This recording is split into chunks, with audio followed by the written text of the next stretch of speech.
Okay, on Jean de Poitrine, the new band that everybody's going nuts over. So I went to Google because I thought, okay, English, French, what does this mean? Angine de poitrine in French means angina pectoris. They named themselves after a heart attack. Hello. You're listening to Late Night Radio on the SHR Media Network. Caution, there will be mature themes explored and potentially adult language used. If conservatarian words, phrases, certain concepts, or rhetoric offends you, tune out now. I have come here to chew bubble gum and kick ass. And I'm all out of bubble. Ladies and gentlemen, boys and girls, children of all ages, welcome to BZ Berserk Bobcat Saloon Radio Show, where BZ is broadcasting from North Idaho in an actual free state. BZ is your conservative Sherpa, guiding through the maelstrom of Democrat, leftist, and globalist lies, bedlam, deceit, chaos, and betrayal. Please note what you're about to hear for the next 2 hours consists of BZ's opinion and those of my own only. Doing the job the American maggots won't, BZ is fundamentally changing America one leftist diaper at a time. We don't water down our drinks, just like we don't water down our conversations. The saloon's still serving stiff drinks along with facts, history, logic, clarity, rationality, proportion, context, tradition, and just plain old common sense. Politics, religion, crime, culture, economics, race, sex, science, law, we talk about it all here in the saloon, where the speech is free, but the booze is not. It's Thursday night, March 26th, the year of our Lord, 2026, and welcome. And welcome to everybody. That's Lyle Armstrong. He of Beer and Bullstein, folks. Bullstein. And so have we got a great show for you tonight? We almost forgot. I had to go load up on vodka, and Lyle had to go load up on beer. I have to ask you, sir, what's the brew of choice for tonight, senor? I am going the way of John Adams today. He had a pint of hard apple cider for breakfast every morning, so I'm going to have one for the evening. Nice. Nicely played. Nicely done. And so, everyone, welcome to the saloon. I'm streaming right now on a ton of places to include, I don't know, like Twitch and Facebook and a bunch of places on X, Rumble, and the SHR Media YouTube channel. And later on Spreaker in podcast. You can find us all over the damn place. And also, tonight's show, we're going to be talking about Democrats and Muslims and China and terrorists. And they all love America. I'm sure of it, not really so much. So the nature of the show tonight is going to be this. The American Eagle has taken the brunt of it for all of those people. Democrats, Muslims, Chinese. China's our enemy, terrorists. They all despise the United States of America. And those are the things we're going to be talking about. And also, we will be addressing some of these. There are actually quite a few happy stories to talk about tonight. And I've got some great videos, some strange stuff to tell everyone about. Thanks to everyone for being here. At SHR, we now have 1,280 plus subscribers on the SHR Media YouTube channel. You can be one of those too as well. And I also want to indicate that while I'm talking about it here, you can get SHR Media merch. It's great stuff. It's great merch. Go to Mission Ready Men, because that's Earl Jackson, and Mrs. Earl, is the one that makes all this stuff. Great graphics, and you can go to the SHR Media shop, get all these t-shirts. The new one right over here, which I happen to have directly behind me, which sadly Lyle says that he doesn't have yet, but here, it's on the way. Let me pull this down, and I will show this to everybody now. This is his shirt. Belongs directly to him. Beer. Let me center it up. Oh, wrong way. There we go. Beer and Bullstein. And this, look at the graphics on that. Your grandma wants one of these. I can guarantee your grandma definitely wants one of these. And also, you can get that. Oh, and I tonight am wearing my Mission Ready Men shirt in honor of Earl Big E Jackson, his show, Mission Ready Men, the Mission Ready Men briefing. You can get that too there at SHR. And Earl is on, well, he was on this morning, and I wasn't. I was sadly CP time. Why do I admit that? I should have said, well, I was out repairing the roof in snow and rain. No, I'm sorry. I was still CP time. So, Earl, I apologize to you personally for that. I'll try my best to make sure that it doesn't happen again. So, to the people that we have, oh, gosh, Irini, I forgot to put comments on. Let's show the comments on stage. And O2AMT, welcome for being here. Randy Porcher says, cheers, my friends. Listen. Cheers, Randy. Anyone that calls us friends, we're happy to have you, my brother. So come on in.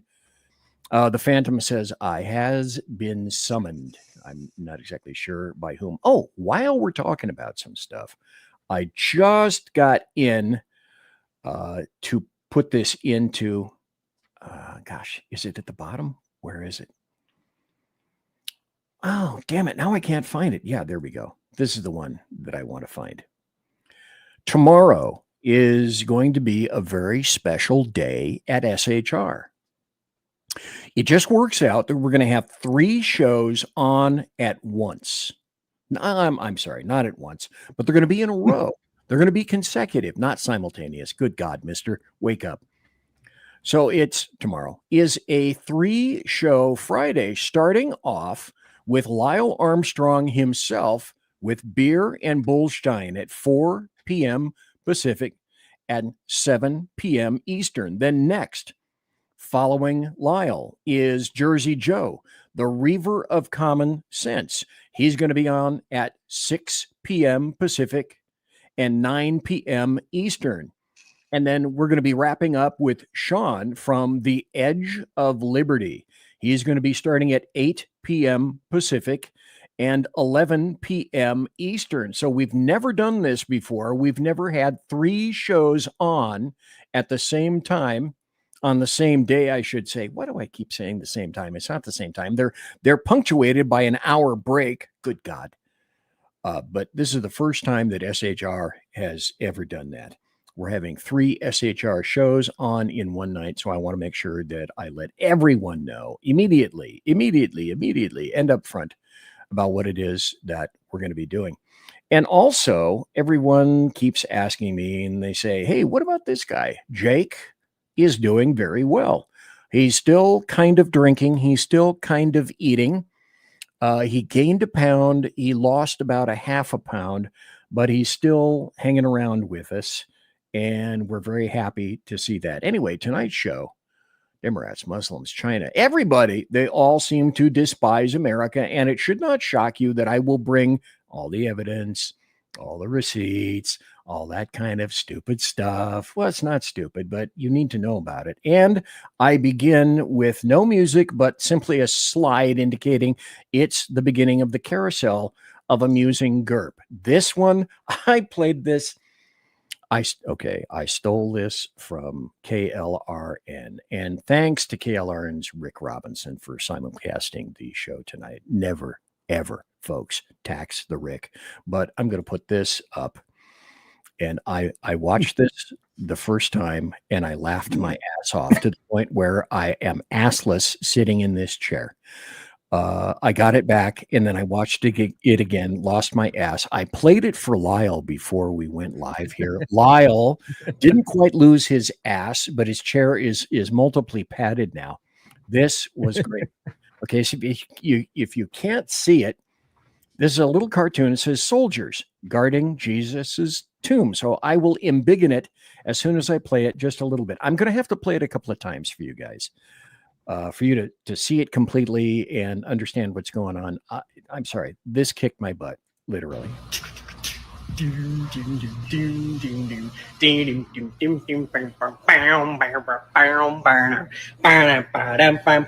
Hey!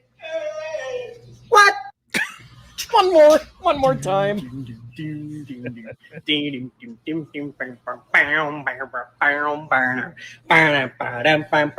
Hey! What? I guess I'm simple because I just really like that. That made me laugh. And if there's something that we need these days, is something to make us laugh. And then occasionally I like something that after I watched this, I had allergies. So I'm going to play it right now. A little background. This is a judge at a dog show. And he saw a little girl and she's watching from the sidelines. And it turns out she had autism. And she had brought her stuffed animal, which was connected to a leash. So what happens is the judge stops, walks over to her and asks, do you want to show your dog? Just like all the others. This is great.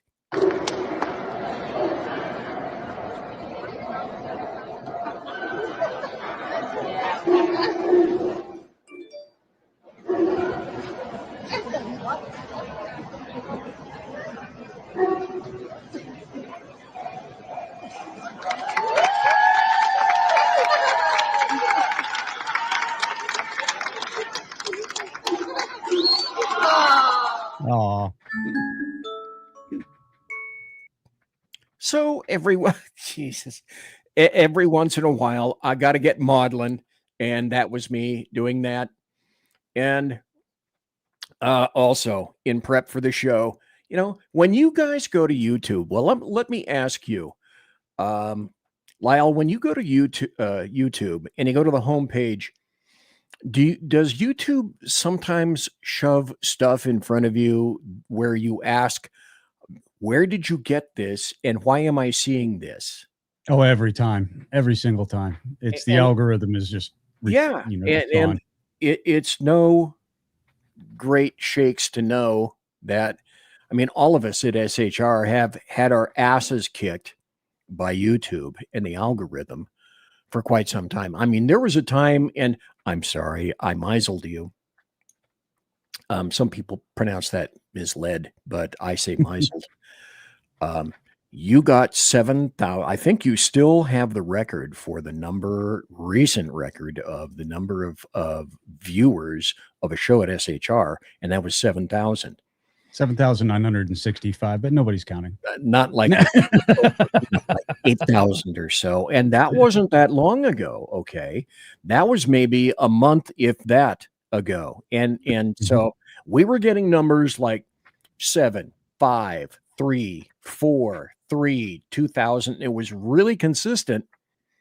And then the SHR Media YouTube channel, in their infinite wisdom, Google has decided to kick us right in the crotulus because now we're getting, I don't know, 100, 200, 300 views these days. And everybody is complaining about the algorithms on this. So I went to YouTube today and this is this was placed in front of me, front and center. It's like, why? What the hell? Where did this come from? So that made me want to play. It is a classic.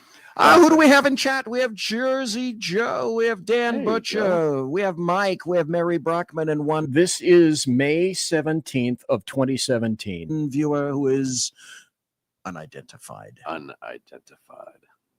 Someday we'll see Lava video. lamp is lighted. There's the video. Whoa, Sean had hair. I wish something happened. So it's like, where did this come from? You know, it was nostalgic, so I watched it for a while. But I thought, where does this stuff come from? I honestly do not know. And then there was, oh gosh, okay, let's go over to this now. And we're going to play this. By the way, tonight's thing is all these guys, all these folks, all these entities are arrayed against all of us. in the United States, in the U.S. And now it's going to be time for this. And boy, do I have a lot of these for everybody. It's time for happy stories and good times. Here's the first one. Net zero activists are stumped by a shocking amount of new evidence that shows there's no link between CO2 and temperature over the last, 3 million years. So as I am frequently want to say, you can find all these articles and videos that I'm going to be putting up tonight on my Rumble channel at BZ's Berserk Bobcat Saloon. Not on YouTube because I can't fit them into YouTube. But this is a happy story because it lends credence to the fact that a lot of this crap is just that crap. So let's remove this. We have more great continuing stories. This just came out as a happy story. And anytime that you wish to opine, if you would, Sir Lyle of Armstrong, he of Beer and Bullstein. This is another story that I found interesting. Meta and YouTube lose a landmark social media addiction trial where jurors found the companies negligent and said their apps are designed to cause harm to children and to make them addictive. And I can tell you that for a fact myself. There are times when this is charging, but I can't get off this damn thing. Now, I'm a social media addict in terms of I got to be knowing what's going on in social media, if for no other reason than news, because I create a show. Yeah. But for example, last night I went to a place not far from us, which is kind of a beer and burger joint. And I had the fish and chips. Not bad. But I left this at home. Lyle, have you ever gone somewhere and you know you're going to be gone for at least an hour, maybe two, and you leave this at home? What was your experience with that? Did I do it on purpose? Well, okay. I did not do it on purpose. Okay. No, if I left my phone at home and did not do it on purpose, it's kind of almost a sheer panic. You know, we've become so attached to those damn things.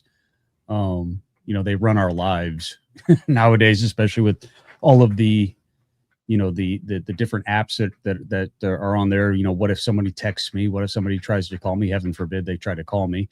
Because by all means, text me, for Christ's sake. We're not heathens. So, but no, it's kind of one of those things that with this one, I'm torn. I really am torn. I don't agree with the judge's decision. About getting on the Zuck and all them about making it too addictive and all that stuff, because to be honest with you, we still are individuals and we still have to rule our own addictions, so to speak. You know what I mean?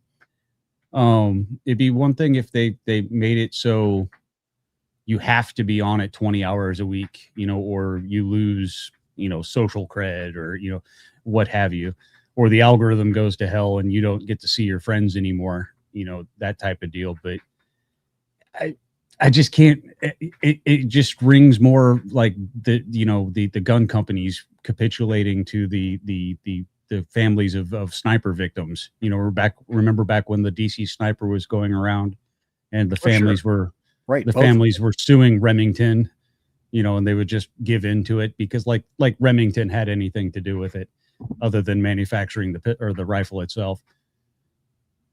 But I think, if I'm not mistaken, that this would be a golden time to talk about your show tomorrow, as a matter of fact. My show is going to be about the Second Amendment, actually. A lot about the Second Amendment, mainly because right now we're going through a constitutional crisis throughout this country. The states of Rhode Island, Massachusetts, Virginia, they all have a number of anti-Second Amendment bills up for debate and signature. And then, of course, there's a whole bunch of Supreme Court cases right now in front of the Supreme Court that are hopefully going to put those to rest. However, comma plus for dramatic effect, that's not a guarantee. So the problem with all of that is the second, protects the rest. And if we lose the second, we lose our country, period. End of list.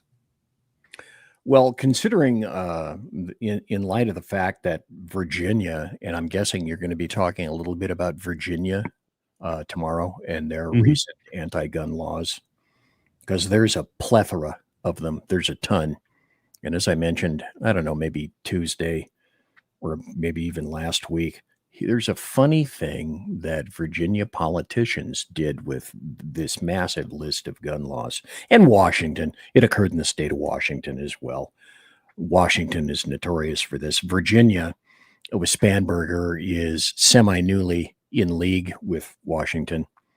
One of the things Virginia did is it provided an exemption for all Virginia politicians. You trolls, you underlings, you ground, you plebs, you serfs, you don't have the privilege of being able to defend yourself. But the people that are much higher in stature, much more elite than you will ever be, they need this. And because they need this, they are exempted. They do not have to obey those laws.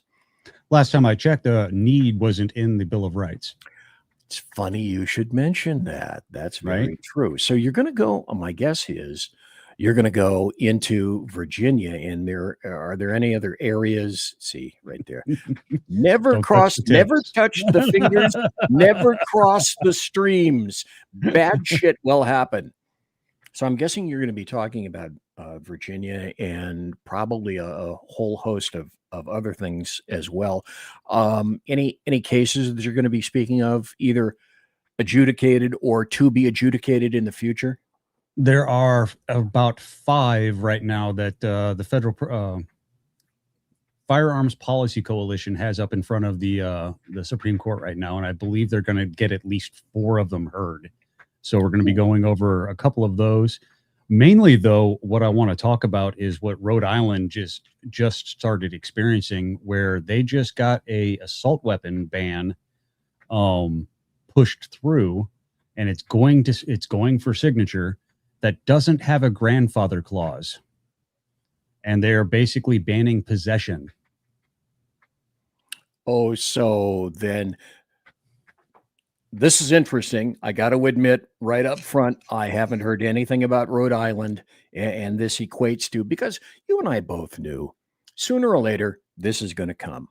And that is to say, I can't think of portraying this in any other fashion other than the C word, confiscation, right?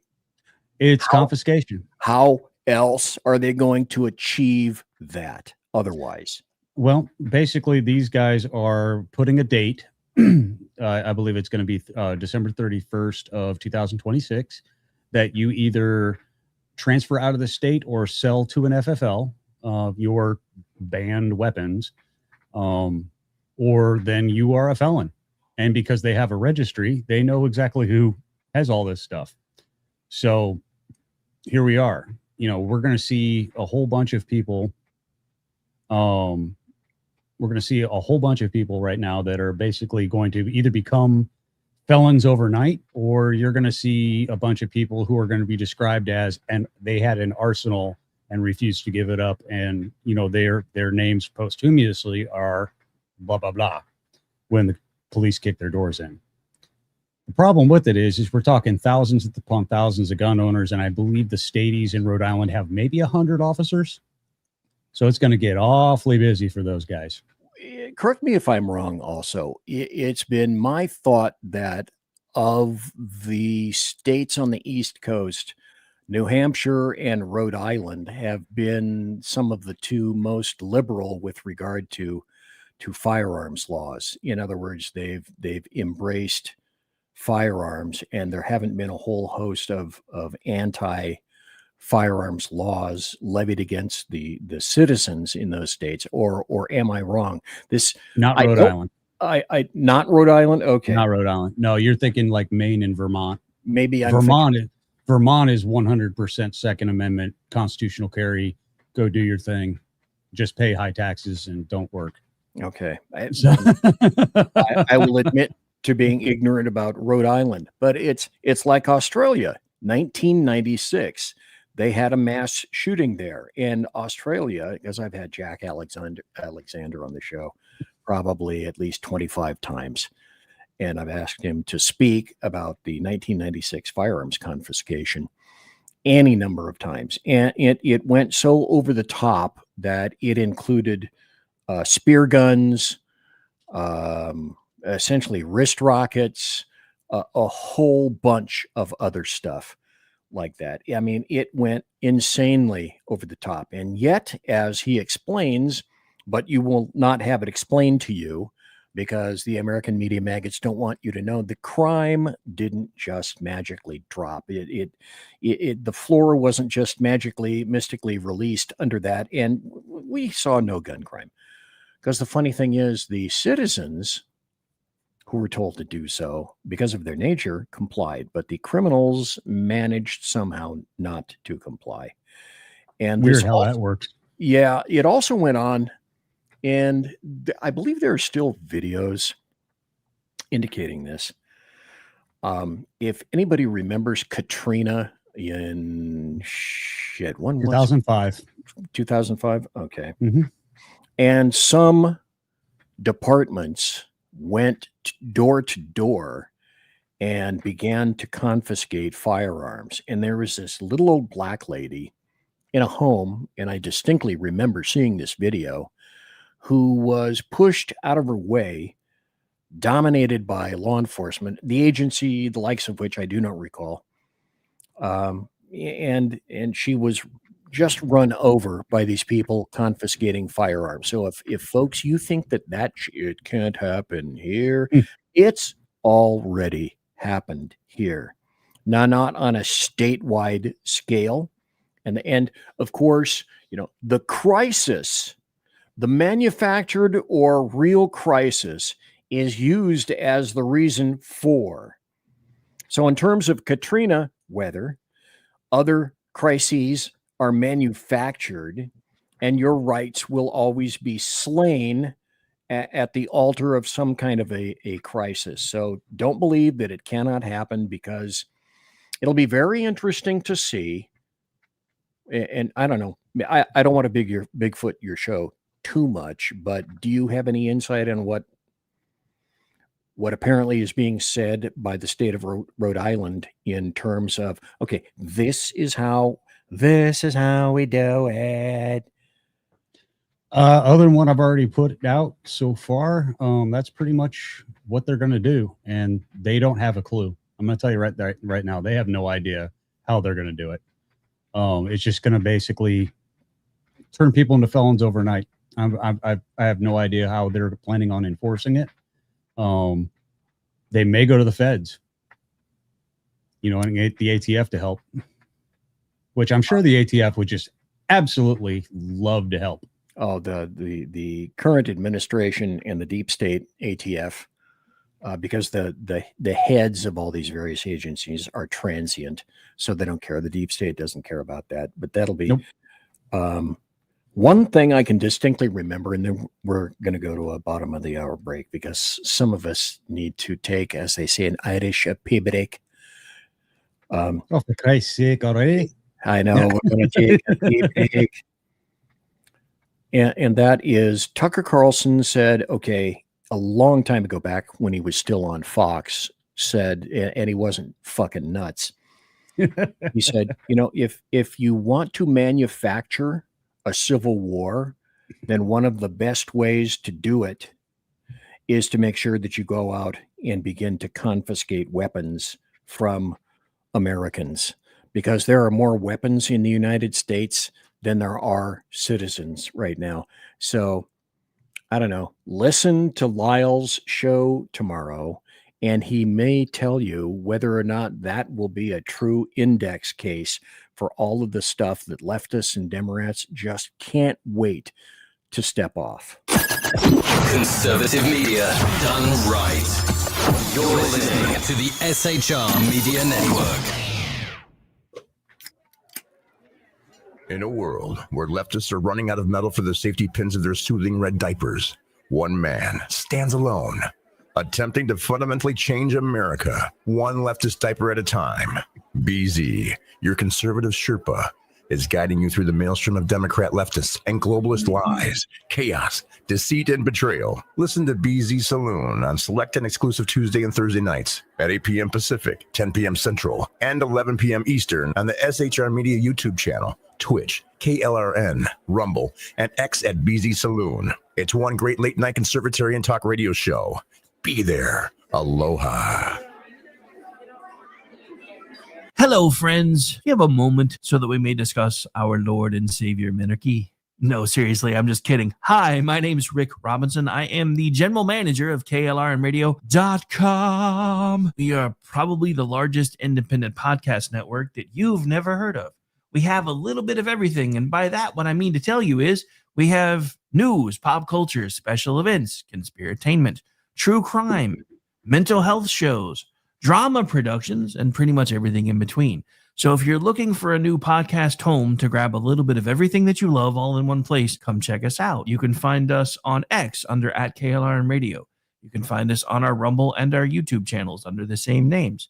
You can also find us at KLRNradio.com and pretty much every podcast catcher known to man. So again, feel free to come check us out anytime you like at KLRN Radio. It's Sean from the Edge of Liberty.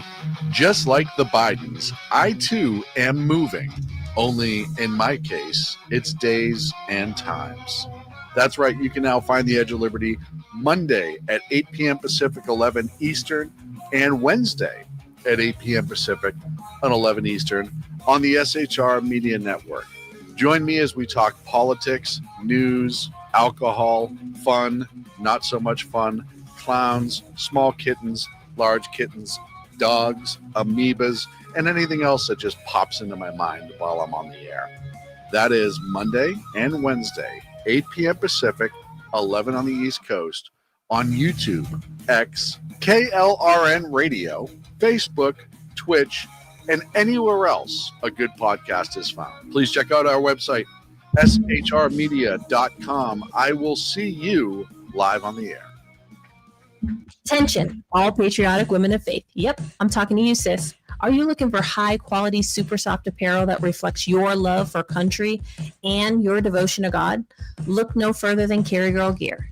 Picture this. You rocking a tee so soft it's like being hugged by a cloud, all while showing off your love for God and country. Sounds dreamy, right? Well, welcome to reality, babes, because that's what we're all about here at Carry Girl Gear.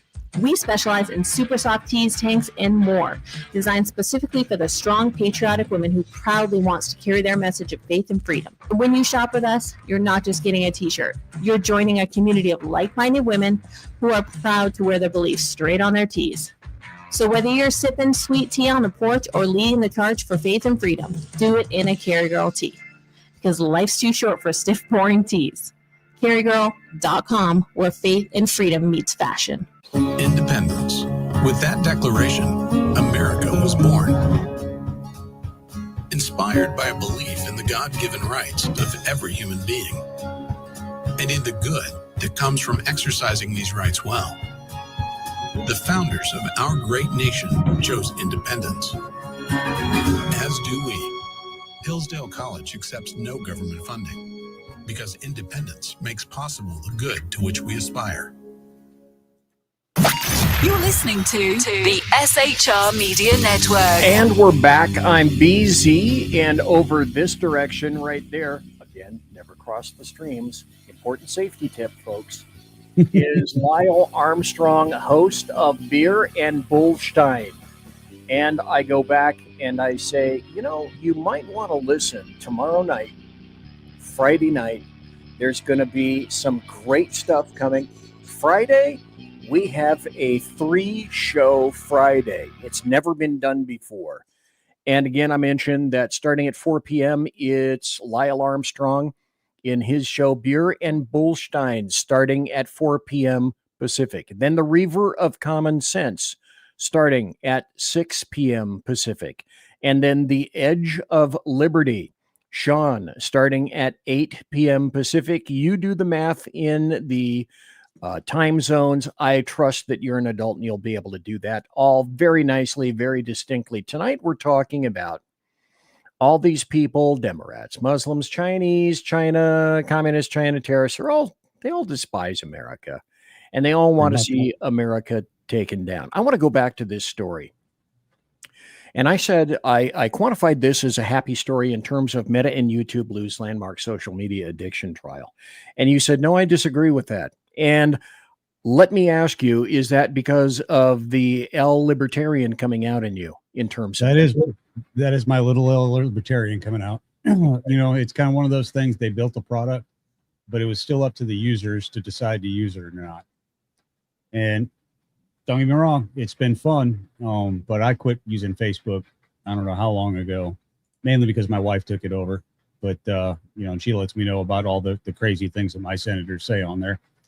But it really boils down to it's a product, use it or don't use it. Okay, and continuing in terms of what I call happy stories, because there are a bunch I'm going to be talking about tonight, like these. I like happy stories. I like happy stories. You like, I scream, you scream. We all scream for happy stories. We're screaming for happy stories. Here's one that I consider to be a happy story. And I forewarned you about this. Some of the people on social media are saying that, well, we should be circumspect with regard to Robert Mueller. I'm sorry. His proper name is Mueller, not Mueller. Mueller would be Muller. He's Mueller. Justice Department settles lawsuit from Trump ally Michael Flynn for $1.2 million, meaning that Mueller, may he burn and twist in fucking hell, because that's where he is right now. I am not so circumspect about him. The Justice Department settled for about $1.2 million from Michael Flynn, the former national security advisor to President Donald John Trump, OMB, Orange Man Bad, the guy with a dead orange cat on his head who pleaded guilty during the Republicans' first term to lying to the FBI about his conversations with a top Russian diplomat and was later pardoned. There's a massive story about that. I used to work for the FBI. I know how they went about doing that. Does anybody remember James Comey saying and laughing and giggling about this, that he was going to enter the White House because at this point they were naive and they were ignorant how we're going to play this thing and we're going to catch them in various lies. So they decided that they were going to do that with Michael Flynn as well. Michael Flynn got a little bit of money behind that because we all know that he was wrongly prosecuted. And wait, there are more stories that are going to be coming about this. So as far as I'm concerned, that is a happy story. Lyle, right there. Lyle, any thoughts about this story? God bless Michael Flynn. It's about time. They bankrupted that man. Absolutely. And the other thing about Mueller is there was a guy named Peter Smith, I believe. Peter Strzok. No, not Peter Strzok. I'm going someplace else. Peter Strzok. Oh, sorry. Peter Strzok didn't seppuku himself.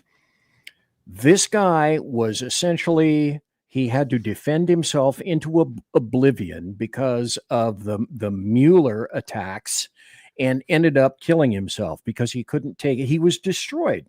He was destroyed by this. And Mueller and all the people around him thought that was faintly and greatly amusing. I don't find that amusing at all. He bankrupted tons and tons of people that, as people began to see and understand, didn't have a damn thing to do with this. That's what happens when you have the entire weight of the federal government coming down on top of you and you're just you know? Yeah, and that's precisely about it. Here's another story that I put up. You and I spoke about this. This just came in, and I will put this up on the stage right now. I was going to play the audio on this, but it's not worth playing because I'm going to steal it later on. Don't tell anybody about that. Verizon, this just came out a couple of hours ago, as far as I can tell. Verizon is cutting 13,000 jobs in New York, and the severance bill alone is a staggering $1.8 billion with a B dollars. And Governor Hochul is not pleased. This is one of the biggest corporate downsizings in recent memory. So who got axed? Network technicians, customer service teams, middle management roles. They're disappearing as Verizon has decided that they're going to shift to automation and franchising 180 stores. Now, if anybody remembers Governor Hochul, who said in 2022, as she was running for governor, all you people who are not along with me, get the hell out. I don't want you here. Nobody wants you here. Go away. And guess what? A bulk of them did. They went to Florida. Now 2026, Governor Hochul says, oh, and you billionaires and millionaires, you have an obligation to come back to New York State so that we can rape you fiscally for our, this is a quote, generous welfare programs. And they are. And she made it crystal clear that, you know, as far as she was concerned, New York built the success of Verizon like Barack Hussein Obama. You didn't build that. Well, if Governor Eyebrows needs a reality check. Yeah. Governor Pelosi eyebrows, arched eyebrows, needs a reality check. Oh, and Governor Overbite. I'm sorry, I forgot to throw that in as well. And the company is walking away from thousands of families who counted on those jobs for decades because she pushed them there. You know, people, now what are they going to do? There's an uncertain future. And the communities that these people came from are going to be looking at loss of spending power. The state obviously is going to be looking at a loss of tax revenue and a whole lot of stability. And you know what? This is a happy story because just like Mamdani, Kami Muzzy Mamdani, Kami Democrat socialist, admittedly, has said, once he got in, hey, send me money. I didn't want any money towards the campaign. Now I need you to send me money to fund all this stupid crap in New York City. Any observations about any of that? Sir Lyle of Armstrong. It just goes to show you when you come in and you have shitty policies, cooler heads prevail and people vote with their wallets. You know, it's a proven fact. So don't have stupid policies like that. You can't spend other people's money without other people saying this is enough. Well, to me, when you said that, it also makes me go back to Barack Hussein Obama. Well, if you don't like what Barack Obama does, you're a racist. Fuck off. I couldn't care less whether Barack Obama is black, pink, burnt umber, or cerulean. I'm actually glad that he was president for one reason and one reason only. Hit it. Took the entire power out of that word. Took it all away. Racist means nothing anymore. I don't care. It crashed the narrative. It crashed it. It's, oh, you're a racist. And so what else? What else you got? It means nothing to me anymore because it's been thrown. It's like the term Nazi or fascist. It means nothing anymore at all. You know. Well, it destroyed the narrative. Exactly. Oh, we'll never elect a black man. Oh yeah, really? Here. Oh, we'll never elect a black man for a second. Okay, and there's his second term. So, you know, melanin, as Lonnie Poindexter has said, and I've stolen this from him numerous times. As far as I'm concerned, your paint job doesn't count. I couldn't give a crap about your paint job. Nope. White, blue, pink, yellow. I don't care. It's your policies that I have an issue with. And speaking of policies, and it leads me to ask, okay, when is this coming here? Shortly? Hey, anybody remember the Prime Minister of Denmark, who just a week ago was crowing about, oh, Mark Carney, the PM of Canada. I love his Davos speech. And so remember that now it turns out her speech has come around to find her again. Her three-party coalition, it turns out, just suffered a big-ass defeat in a general election, and she resigned. I am very grateful, I have to say this, for all the help we have received in the Kingdom of Denmark, Greenland and Denmark. We have had a totally unacceptable pressure from US and the US president. It has been very difficult for the people in Greenland to experience this And one of the reasons why Cry harder. We have been able to stand firmly on very common values, that you have to respect sovereign states, that you have to respect a people's right for self-determination, is because of our good friends in the Nordic countries, in Europe, but also with partners outside, especially you, Mark. So from the bottom of my heart, thank you for that. I am very supporting Carney, who I'll be talking. It wouldn't surprise anybody to think that I'll be addressing Mark Carney in the not too terribly distant future. But it looks to me, with the next couple of stories, that Europe is doing something that we are not doing right now. They're starting to come around. Some people are crowing. I don't think it's time to crow just yet. That the lovely UN replacement scheme, and I said it wasn't replacement theory, it's replacement reality. That migration scheme in Europe, nationalists passed the largest deportation proposal in the history of the European Union, and Brussels is going nuts. And Aphrodite Linopoulou, Greek MP, said, begin mass deportations immediately. Kick them out before Europe dies. So okay.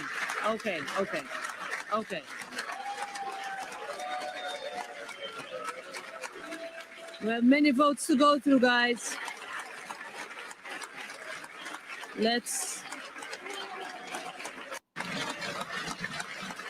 So the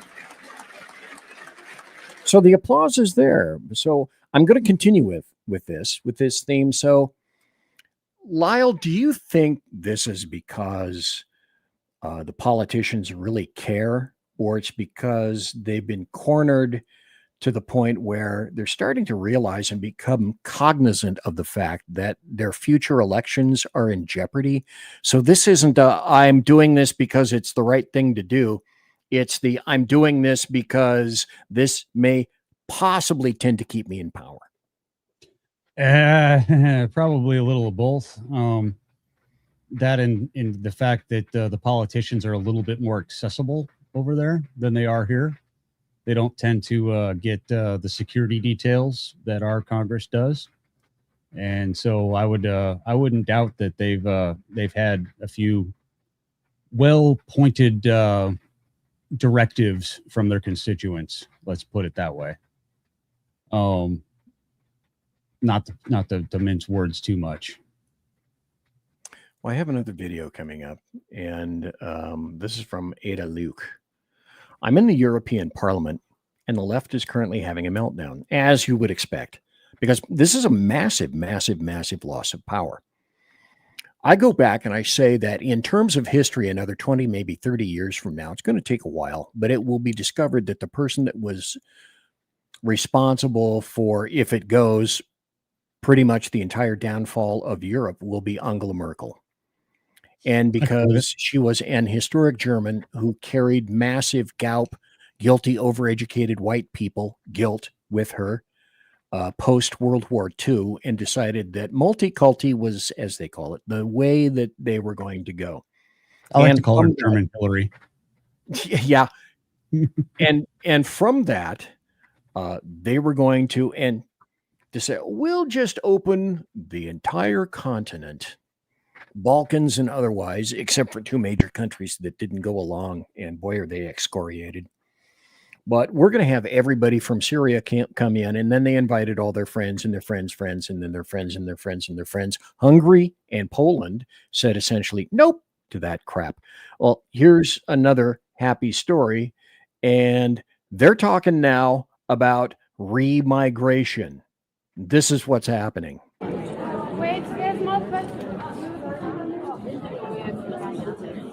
Right now, I am in the European Parliament, and I want to show you, okay? These motherfuckers there, do you see them? They are protesting against the new legislation that it's gonna pass today, or hopefully it's gonna pass. That it's gonna be like one step forward towards remigration. And these people here, these motherfuckers, are the reason why Europe is such a mess. Thank you. These people here are the reason why our women are getting raped on a daily basis. They are the reason why we have to live with fear. They are the reason why our nations are in complete destruction. And they are the reason why we are allowing the invasion of our countries.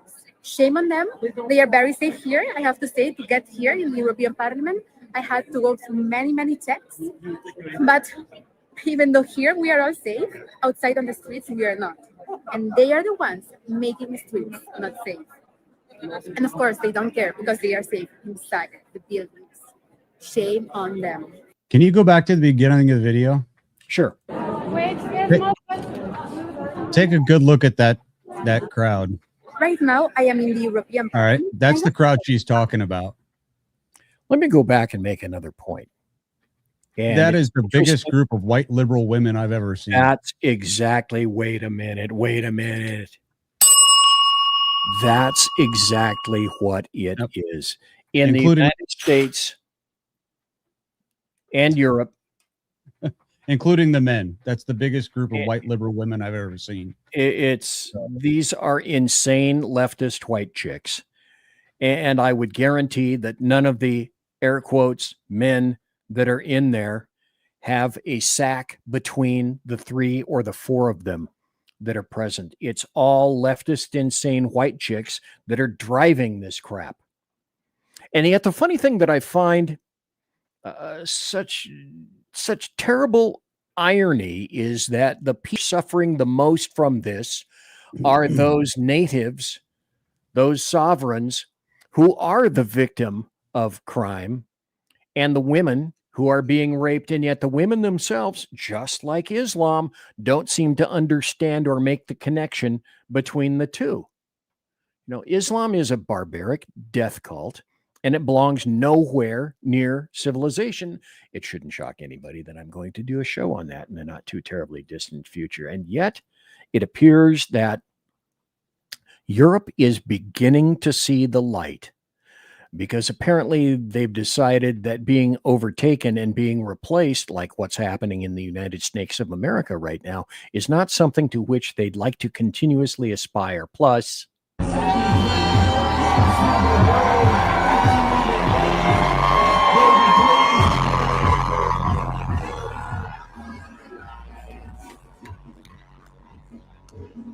this is another win in Denmark.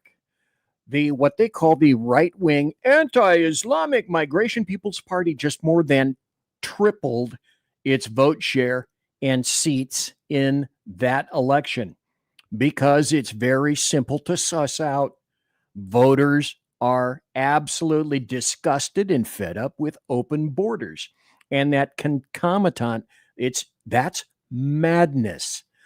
In that direction lies madness. There is no other alternative for that. The other thing that I discovered, because we don't learn, but I call this funny and amusing, is anybody remember New Zealand? Anybody remember Jacinda Ardern, who was the PM? Anybody remember New Zealand's clamping with jackboots on the necks of all the citizens there when they had a handful of people come down with Wuhan 19? Well, this is interesting. New Zealand is on track to run out of fuel in about 3 weeks. So this is a first world country. No fuel reserves. Refineries were closed down under Jacinda Ardern. She's not the current PM, but she was during Wuhan 19. Deep sea oil exploration banned under her in the COVID lockdowns. And this is what they have today. Their supply projections, look, way up here today by 12th May, right here, down at the bottom. Now, this isn't, of course, just leveled at, New Zealand. Oregon right now and Washington are both extremely concerned because they banned refineries that they're going to run out of there. They're doing a dance to try to figure out where are we going to get our petroleum, because unlike other states and nations, they don't have oil reserves. Now, I disagreed with Trump in terms of the oil reserves, tapping them, because, you know, the price that we're paying at the pump right now, except leftist states who I don't give a shit about, you know, their problem is they're paying all the extra taxes. True. Around here, we just hit $3.89 or $3.90 for oil or for gas per gallon. And until you hit $5.75, which was a standard across the nation under 46 Biden, the auto pen regime, then I might consider opening up the reserves. But the reserves are not for us. They're for the military. And they should be used for the military primarily, because that's what they were designed for. Also, go back and remember, and I'm sure, Lyle, you do, in terms of Chuck Schumer, when we could have refilled all of our reserves readily and easily at a much cheaper price, Schumer on the side of the Democrats said, no, I am not allowing you to do that. 45. True. He was going to do it at pennies on the dollar. It was truly exactly that. Pennies on the dollar. Here's something else that I think is a happy story. Here's Cory Booker speaking and yelling at an airport. Spartacus. Yes, Spartacus. And he's talking about there are terrible lines. Donald Trump has brought chaos to our airports. If you would, as I play this, you can listen to his words, but mostly look around, if you will. Get the hell out of our airports. Donald Trump has brought chaos into our airport in New Jersey. This is his way of doing things. Chaos, cruelty. Look at all that chaos. That is visiting upon us now because Donald Trump won't fund TSA and has brought ICE into our airport. Get ICE out of our airports. It's not good for our customers. Actually, I think it's a great idea, putting ICE first, and then you find out, hey, you know, if you happen to have any warrants, or if you've failed to, if you've FTA'd on any other prior appearance situations, hey, why not have, excuse me, ma'am, sir, do you have your license? May I see it? Because you're going to have your license to fly, obviously. And so let's put up this first and find out who can be here. Then that happens to be a great idea. Anyway, continuously, Lyle, any thoughts on that, sir? Oh, wait a minute. Yeah, do that now because we have 2 minutes to go before the top of the hour. I was just going to say that if Cory Booker had 2 brain cells, he might be sentient. Okay, that's just not funny, and he's not laughing. Thank you.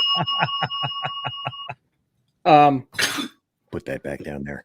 Anyway, and Raphael says hello. Say it again, sir. And Raphael says hello.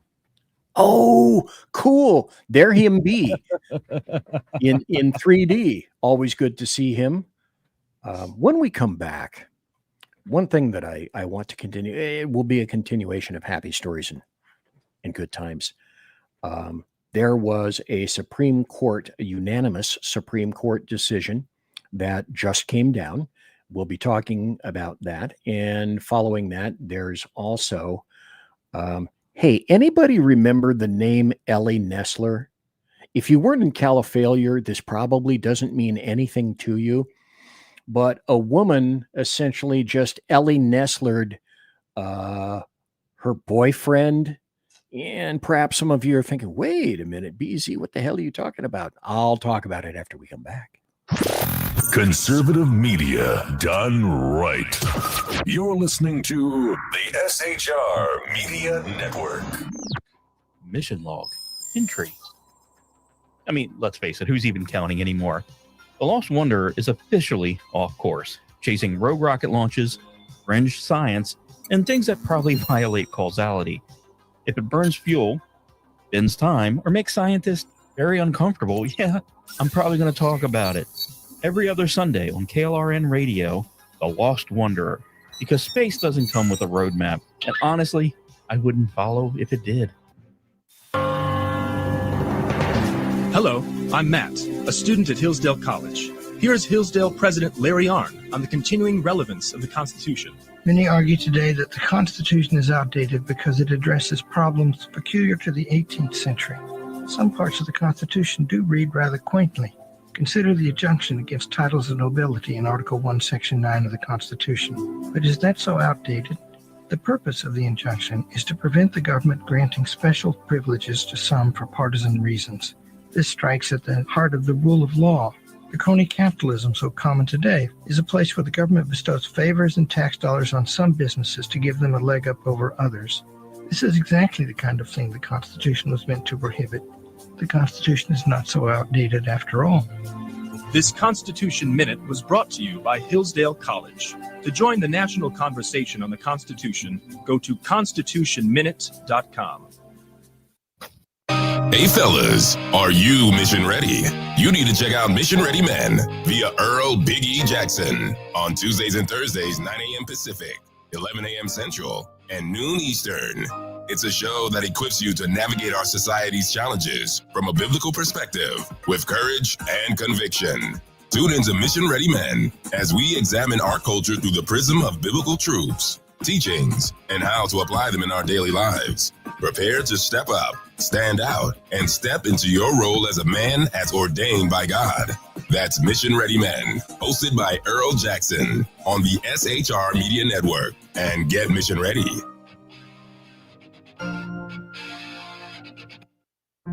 Want to make an immediate difference in the life of a critically ill child? You have the ability to do that right now. Make a donation to Dream Makers for Life, the organization that restores dreams to seriously ill children and their families. You can sponsor a dream pack for a child, which contains a clear PVC backpack, a dry erase board adventure coloring book, a journal, and dry erase markers to inspire a critically ill child to envision a future adventure and hope. Want to become a dream maker for life yourself? Go to dreamforlife.org. That's dreamforlife.org. Help a child. Help a family.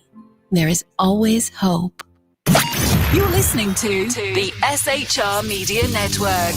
Well, I am BZ, and wrong direction. Over here is Lyle Armstrong, one each, present and accounted for, sir. And you are in the saloon tonight. It is March the 26th, the year of our Lord 2026, not 1926, although I was alive back then, as many SH members are wont to ensure you. Thanks for being here. We were talking about, the general theme for tonight is all of these entities seem to despise America. But in the meantime, while doing that, I was going through a bunch of happy stories because there are a metric ass ton, that's an MAT, of great and happy stories. And Lyle, I am so happy to have you here. Look. Thank you. Turn your frown upside down, folks, by watching Lyle, who is going to be having a show tomorrow night, and also, and correct me if I'm wrongulous, you're having your show tomorrow night, 4 p.m. Pacific and 7 p.m. Eastern, and that's Friday. Tomorrow's Friday. And you're also having a second show, your second regular normal show, as opposed to the normal regular show, Saturday, likewise at 4 p.m. Pacific and 7 p.m. Eastern. And heavy sigh. One more time, I want to remind everyone that tomorrow on SHR is a really special, SPESHUL, special Friday, because all three shows minus me, the fat one, will not be engaged in this because my show is tonight. So 3-show Friday, Beer and Bullstein with Lyle Armstrong. I said Beer and Bullstein, then I said Armstrong. Armstrong. Your arm is strong. Jawohl, mein Herr. And 4 p.m. Pacific, then the Reaver of Common Sense, Jersey Joe, at 6 p.m. Pacific Not specific, Pacific. And Sean from the Edge of Liberty, beginning at 8 p.m. Pacific in the Pacific time zone. Speaking of per and specific, if I'm not mistaken, you brought your good cat, Mortimer Snurd, out and showed it to him. And we like your cat and we like your dog because we love animals here in the saloon. Well, And thank you. Make sure you guys are, liked and subscribed to this so you don't miss any of that tomorrow or Saturday. Oh, heck yeah. It's going to be a triple play extravaganza tomorrow. Now, in terms of happy stories, I said that, well, we do have some. Here's one. Supreme Court to cities everywhere. Evangelism cannot be sidelined. And this is a place that I occasionally send money to, the ACLJ. And basically, they told us about a person named Gabriel Olivier, who was a street preacher who was told that if he wanted to preach in the city of Brandon, Mississippi, he needed to keep within the confines of a protest zone near its public area, its public amphitheater, and that was unconstitutionally limiting his speech. The fifth circuit slammed the door shut, and it said, because that this guy named Olivier had set a precedent by paying the fine, he could never challenge the unconstitutional law. And then the SCOTUS came back and said, by the way, no, I don't believe that's true. So free speech rules the day. Good for them. Yes. 9-0, right? Yep. Even Ketanji Brown. Wow. Yeah, which is wow. That woman doesn't even know what a woman is. Let me go back. The Fifth Circuit. I don't see a numerical vote for this. But it said unanimous, so it's got to be 9-0. Oh, Jesus. Okay, Lord. Okay. Lord, I apologize for bringing up those words. let me do this. Okay. Over here, see this guy over here, right here? This is the man who knows how to read. Apparently, I do not know how to read unanamanas. What is that? So thank God that there is a good friend on the show right now who is here to tell me, by the way, this is the meaning of a word. And with that, thanking you ever so kindly. I asked everybody, hey, when you're wrong, you're wrong. Got to admit it, which means that it's time for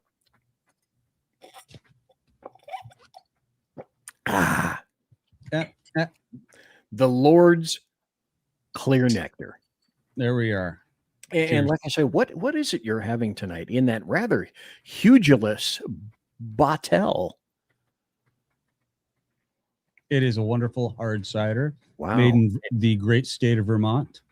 I don't want to give them a free commercial here, but it is an amber hard cider, also known as red and yellow. And it is kind of tastes like an apple juice. Well, apple juice champagne almost. With a little bit of a punch to the chin. Yeah, I like it. So I told you at the beginning, folks, that I'm going to have a story that falls under the umbrella of happy story. And then I said, and maybe some of you during the break looked up the person, Ellie, E-L-L-I-E, Nestler, N-E-S-L-E-R. Nestle's makes the very best chocolate. Boy, does that date me. That really, really dates me. Let me go to the story, however. So an enraged mom, I shouldn't be laughing. This is from the New York Post, by the way. An enraged mom who cut off her boyfriend's balls and then set fire to his body after catching him try to rape her daughter has been cleared of his murder. The Brazilian woman said she was protecting her 11-year-old daughter from being raped. Evidence showed she had drugged them. Again, this shit isn't funny. People don't think that I'm laughing at it because I think it's funny, because obviously I don't. I think it's hilarious. Go ahead. She drugged the man when she found texts that he sent to her daughter. She then stabbed and clubbed him until he was unconscious, and then with help of a teen, I wonder if that was the daughter, drug him into the woods, freed his testicles with a sharp object, and set him on fire. The jury believed the mom, and she was set free. So if you think I'm making this up, here's the New York Post article. Mom who killed boyfriend and cut off his genitals after catching him is raping her daughter is cleared of murder. To which point I say something similar to, but wait, there's more. Now, back in 1993, and God, in 1993, I specifically remember this because I was working child abuse. I was working the Child Abuse Bureau at the time. And this really, this resonated like a motherfucker with all the people in the Child Abuse Bureau. There was this woman back in 1993 named Ellie Nessler. I found the story. Let's put it up. Woman walked into court and opened fire on a man. He accused of molesting her 6-year-old. A California courtroom turned into a scene of shocking violence when Ellie Nessler shot and killed. And this, at the time in California, this was heinous. And boy, I want to tell you, Cal DOJ and a lot of other people were sharply divided on what was going to happen here. But she killed a guy named Daniel Mark Driver during his court hearing. He'd been accused of molesting 5 boys, including Ellie Nessler's 6-year-old son, William, at a Christian camp in Tuolumne County. Now, Tuolumne County is fairly rural, kind of going up into the foothills a little bit. There's not a lot of people in Tuolumne County, and everything exploded. Now, she was subsequently, a lot of people supported her, and they saw her as a brave mother, but she was convicted and she was sent to prison. And she was used essentially as a lightning rod for events like this in the future. And if I'd been thinking about it, I would have showed this video too. Anybody, do you guys remember? And God, this again dates me. I believe this was back in the 80s. Lyle, you may or may not remember this. There was video of a suspect coming through an airport. Her and Gary Plouffe did nothing wrong. And he was Gary Plouffe? He was being escorted by, I don't remember who, which agency, through the airport. Marshals. And if you look at the background of this video, you can see there's a row of what people used to call payphones. Nobody knows what the hell that is anymore. There's a guy in a baseball cap in the back at payphones, and as soon as this guy goes by, he leaves the payphone, walks up and shoots and kills this guy from the hip. Which I'm, damn me for not having the appropriate video set up and ready for all my waiting customers and consumers right here, and I should have.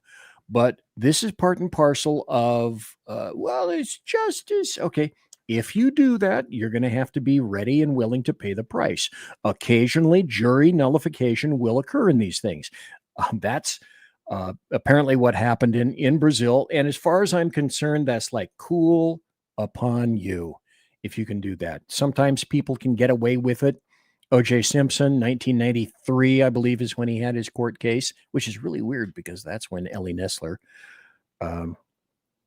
conducted herself in a business-like fashion there. But I think that's a happy story because people, there must be, and that's part and parcel of the reason why we are where we are today, is that very few, if any, individuals suffer consequences as they should. And dead pedophiles don't reoffend. I'm just saying. And boy, that's true. Oh my God. No, you had me in the first half. I'm not going to lie. When you're talking about removing genitalia and stuff, and I was like, oh my God, and then you told me what the guy did. And I'm like, good for you, mama. Oh, yeah. Mama Bear was pissed. I love it. You bet. You don't want to do that in certain situations. Here's another happy story. The Olympic, and to be honest, Lyle, I didn't see this coming.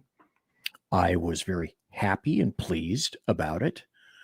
And the media, the American media maggots, are framing this in one very specific way. Yes. And it's what they're trying to frame is a lie, but I will show and illustrate why. The point being, the IOC, International Olympics Committee, decided that they were going to ban trans athletes from women's events. And in and of itself, I think that that's a great thing to do. So here's the story, for example, from Breitbart. So they made it clear that men who identify as women are not eligible to compete in women's sporting events, which aligns with the Olympics with President Trump's executive order on sports ahead of the 2028 games. The Olympics are coming to Los Angeles in 2028. So Los Angeles is trying quick like a bunny to see if they can spiff up the environs right around Los Angeles. And then, of course, all the natural, the standard suspects, the tranny supporters all came out and said, that's just so terrible. Trans units cannot compete in the games in the IOC, to which I reply, no, that's a false statement, but that's all they want you to see and hear. The truth is this, written by a guy named John Nolte, and this is emphasized with great emphasis on Breitbart. Mm-hmm. Andrew Breitbart. War. Media spread hoax that trans women can't compete in the Olympics when they can. Sure, they can. If you compete as a man, because then the game day is equal for the most part, and men cannot subsequently take advantage of women. Of course, our SCOTUS, Ketanji Brown Jackson, deciding that she couldn't and wouldn't and refused to identify what a woman truly is. Hello, let's start with XX and XY. That's just a suggestion to everybody. Slight biology question here. Say that again, sir. That was just a slight biology question, Yeah, I know. Most 5-year-olds could answer. Let me put it this way, at least at one time, 5-year-olds could answer that question. True. And if we're going to get Femi here for a while, here's what happens when a shitty leftist whiny Femi, we're so stupid and powerless narrative goes awry. And this is from the Foo Bunny.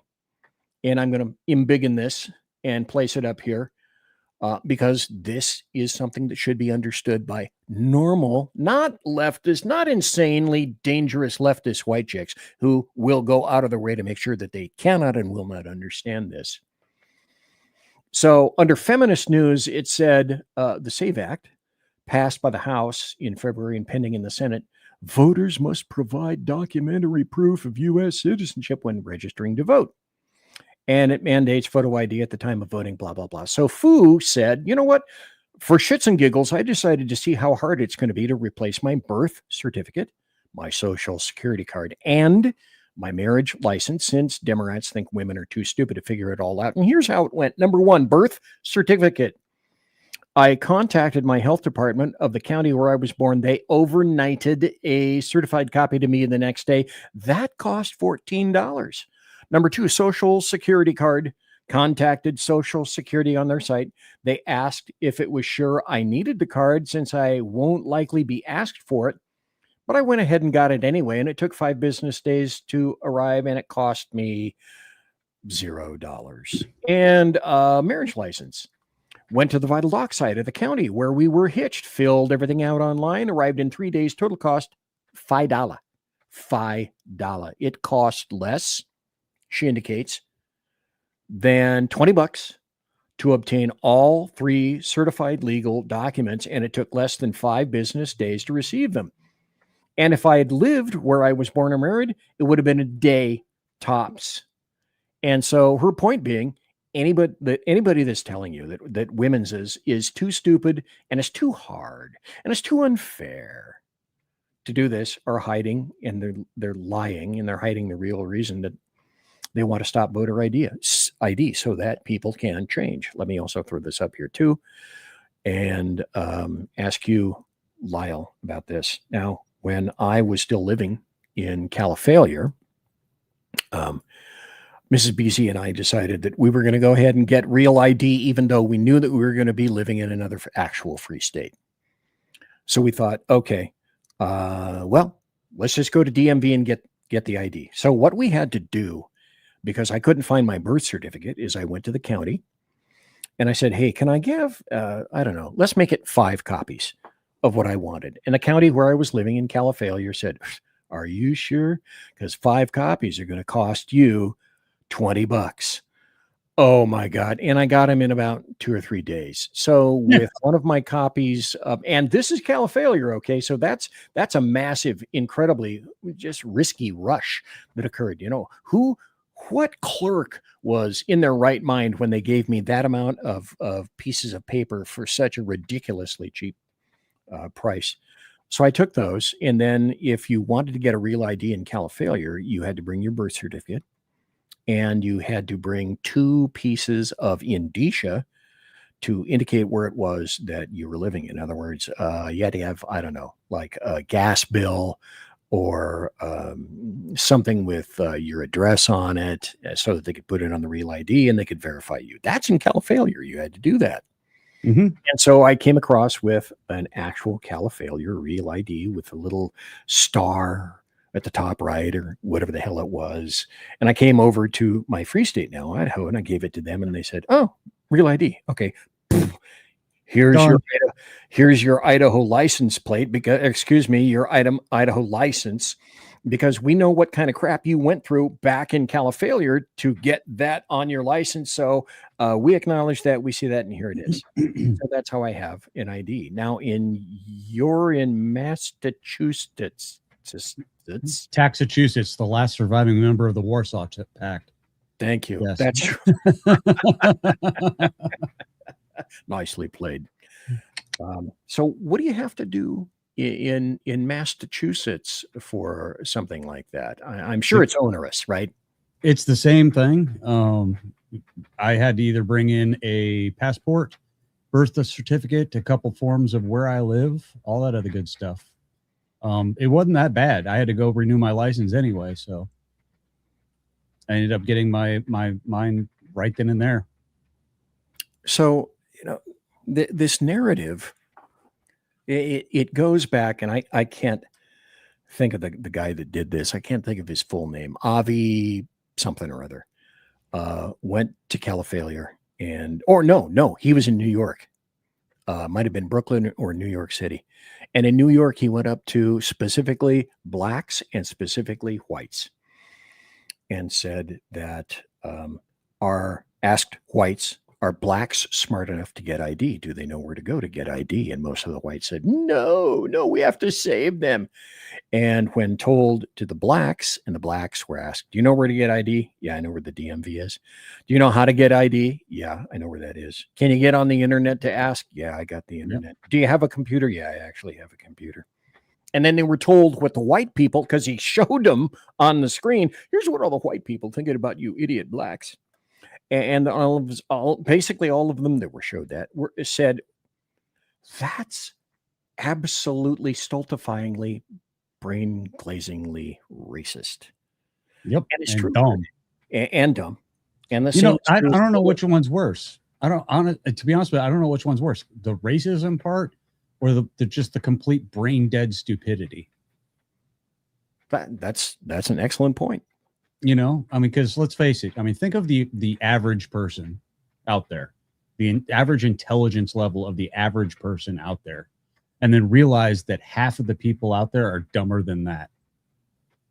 Well, yes, and we call them Democrats. Yes, yes, and still, in all, people manage to know how to go to get a passport, to get an ID, to get a birth certificate, to know what to do if you're going to change all of those things. So it's a whole lot. It's the biggest nothing burger that the Democrats are trying to create. No, what it comes down to is they don't want their ability to cheat to go away. Right. You cannot interfere with the spice. As I've said for years, don't interfere. Don't fuck with the spice. The spice must flow. And this is where I get back into this part. Now we're going to transition over into so many people despise America, and so many people are attempting to get in the way of our beloved country, if for no other reason and if no other manner than this. I bigfooted myself just for a moment there a couple of minutes ago and put up the U.S. debt clock. Oh. And the U.S. national debt you can find in the upper right up there.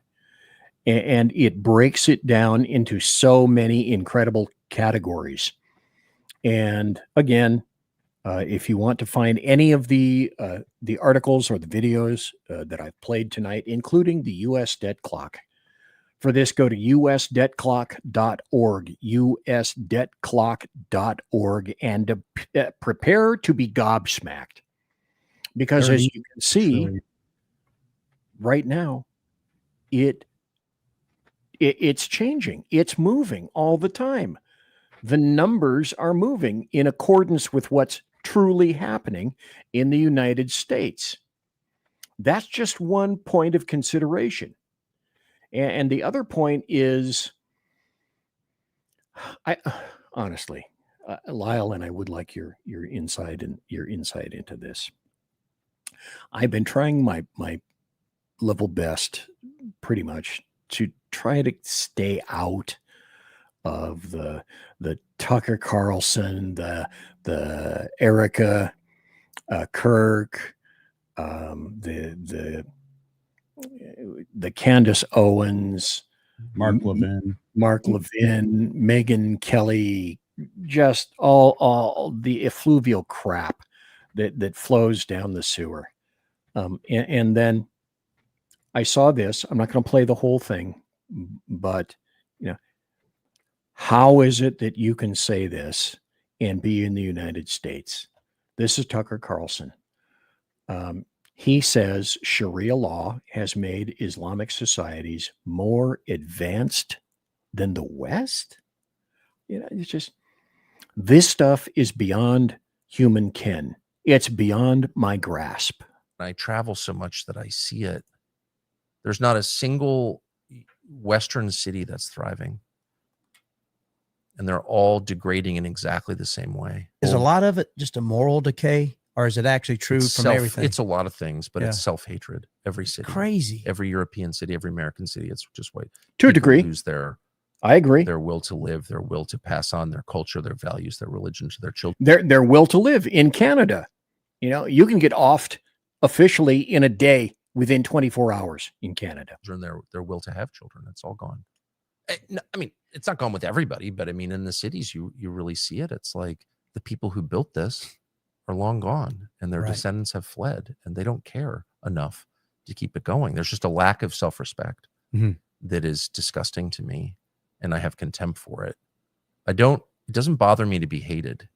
What really bothers me is when people hate themselves. If you hate if you hate yourself, how are you going to treat me? That's correct. Oh man, I don't like it. So I notice it because I travel outside the Western world, the white world. I'll just be honest, the white world. Right. Okay, let me stop right there. He's a big friend with Dubai. And the people in Dubai and the UAE have been cozzling up to him as much as they possibly can. And I apologize, folks. I should have queued it up to the point. And this video will be there for you to see, where he actually says Sharia law has made Islamic societies more advanced than the West. I really, that hits me in the back of the head. And Lyle, any thoughts on that? It's like I almost don't know where to begin. I think somebody's been huffing paint. In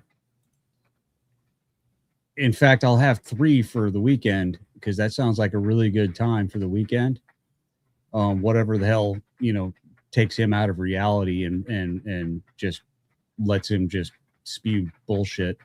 That sounds like a really good time, actually. So whatever he's doing, I'll take 3 of them by Saturday night, please. However, other than that, you know, to sit there and say that Sharia law, which is based solely in a religion, that right there, and was he advocating for it to come here? Well, you'll have to watch the video after. I must admit, self-admission, after I heard that sentence, I went kind of tuned out. Okay. Halt, Yeah. halt, exit, escape. Don't want to hear it anymore. And I don't know how you go about attempting to justify that. Well, I mean, that's the thing is I don't see how you can even like sit there and say they're advanced when under Sharia law women have no rights. Women have absolutely zero rights under their property, just like goats. So how is that advanced? You know, how you know when all it takes is an accusation and then you're guilty until proven innocent. How is that advanced? You know, I mean, our system isn't perfect, don't get me wrong, but it is far, far more advanced as far as fairness is concerned. And it's designed to let more guilty people go than to convict an innocent guy. And in a way that's more elegant than the alternative, where you don't want to have the innocent guy go to jail for years and years and years. Not that it doesn't happen, but it's few and far between compared to the alternative. But to sit there and say that Sharia law is what is advancing these cities versus the Western society, why Western society is not advancing is we're taxing the ever-loving shit out of ourselves for all of these stupid welfare programs. Okay, Sharia law has nothing to do with it, or you know, not having Sharia law has nothing to do with it. If you take a look at the architecture of big cities in the United States nowadays, you know, we used to build cathedrals. Look at the old stuff, beautiful buildings. Now look at what you get. You get communist block buildings. Hell, look at the Federal Building in Boston. This place looks like a damn prison. You know, so it's kind of one of those things that, you know, it's the ideology. Obama's library. His library looks like a damn prison. It does, and it probably will be turned into one eventually. But good God, you know, it just comes down to Sharia law has nothing to do with it. This has absolutely everything to do with the fact that we're taxed to shit. We have 39 trillion with a freaking T in debt. Never mind the unfunded liabilities that are going to push us way beyond that. So we're basically fucked. I'm just going to say that now. I'll say that in the most gentle version I can possibly say. Is we're fucked as a country. Unless the ship is righted now, probably 20 years ago. But well, and the thing that I find particularly confounding and irritating and disturbing is that all of this is happening and seems to be converging on the 25th, what will be the 25th anniversary of 9/11, concomitant with our 250th anniversary of the creation of this nation. Why now?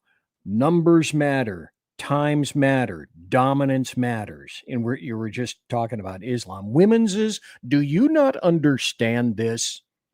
Do you not understand that this is a result of the religion of peace that loves women? So take a good hard look at this, because these are just a slight, an infinitesimal result of the handful of things that have been done to women by Muslim men. Because it's clear Islam certainly respects your rights. And when you have insane leftist white chicks, and I can think of no other way of putting it, and Tucker Carlson saying, yeah, I support this. This is good. Islam is advanced. I couldn't support any type of society that would do that willingly or hasn't put a stop to that.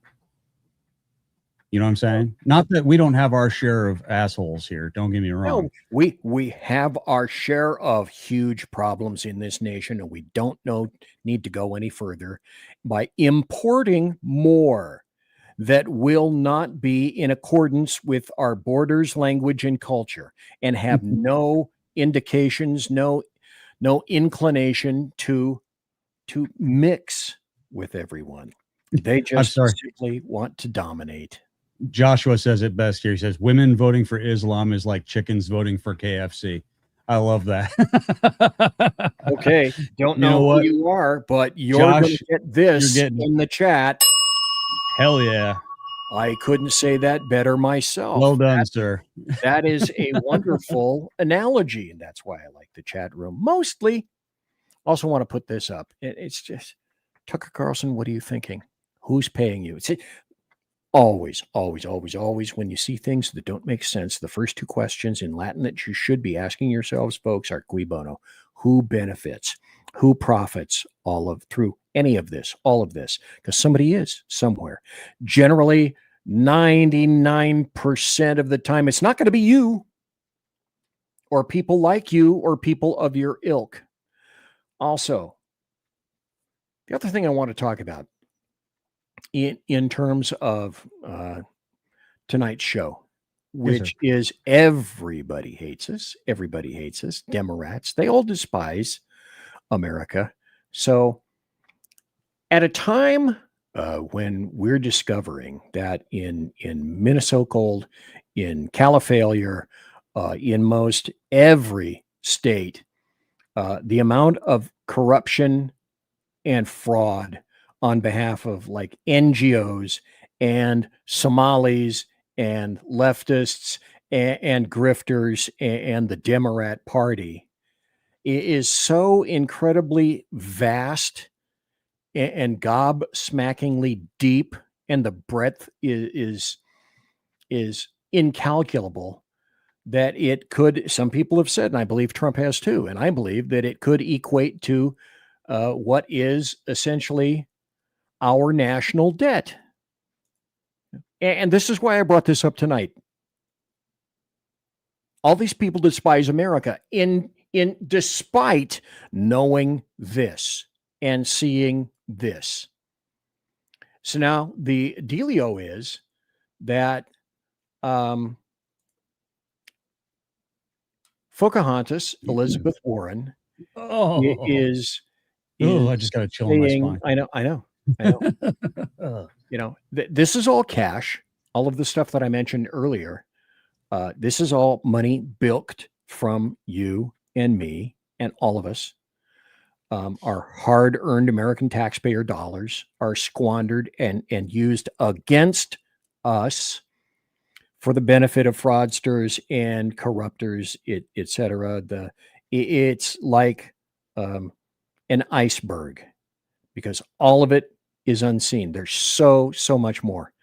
And yet Democrats are demanding, like her, Elizabeth Warren, more of your tax dollars, more and more and more and more and more. And it goes to them to be used against you and to be used against me. Now, here's from CBS, but I wanted to add this up.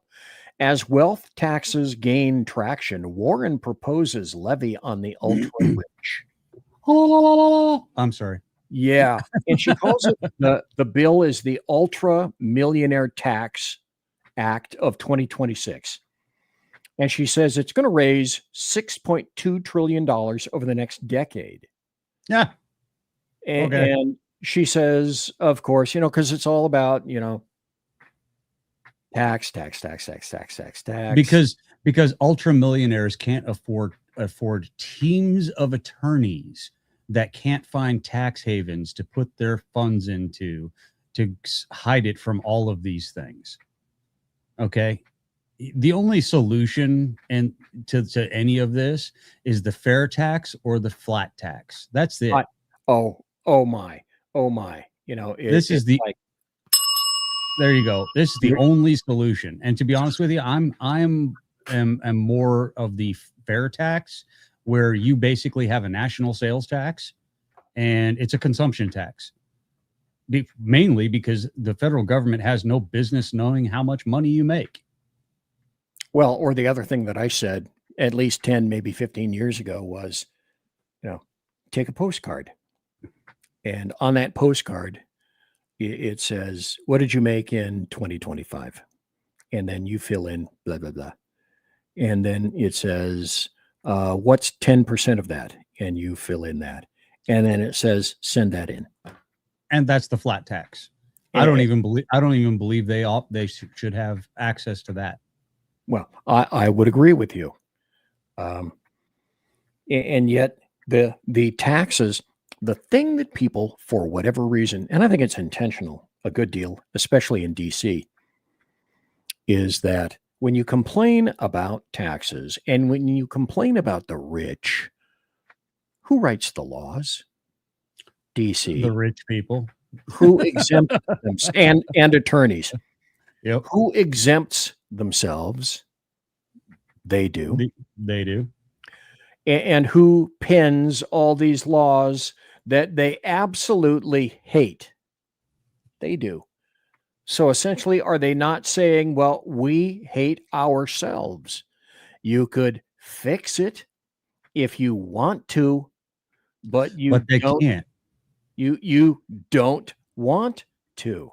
No, because their campaign donors are all promised, oh, don't worry, we'll carve out a special little section for you. Yeah, just as Virginia carved out an exemption for all the guns. Well, we're better. And DC says the same thing. We're better than you are. So all these laws that we push down upon you, we are ourselves exempted from.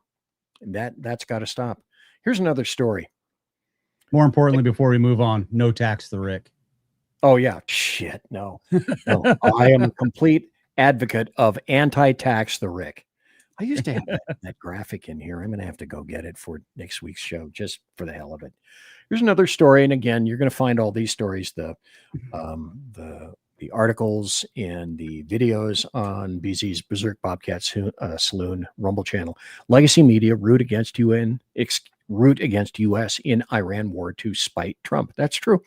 A great percentile of what occurs here is because it's OMB. Orange man bad, no matter what he does, no matter what he says. We cannot be for it. We absolutely must be against it. Here's another story.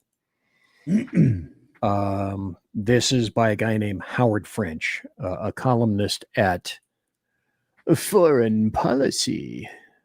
Oh, God. Why U.S. victory in Iran would be bad for Washington and the world. The possibility of Trump imposing his personal whims on another nation is even more frightening than U.S. failure.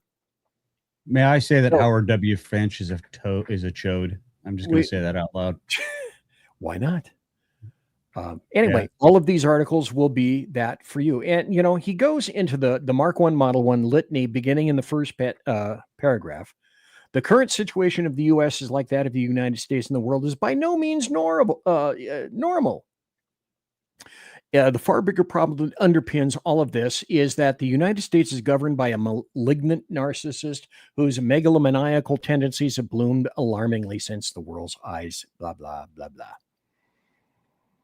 If Trump is unbridled now, just imagine how wildly and dangerously inflated his sense of impulsive, well-driven prerogative and impunity would become in the wake of a defeat of Iran.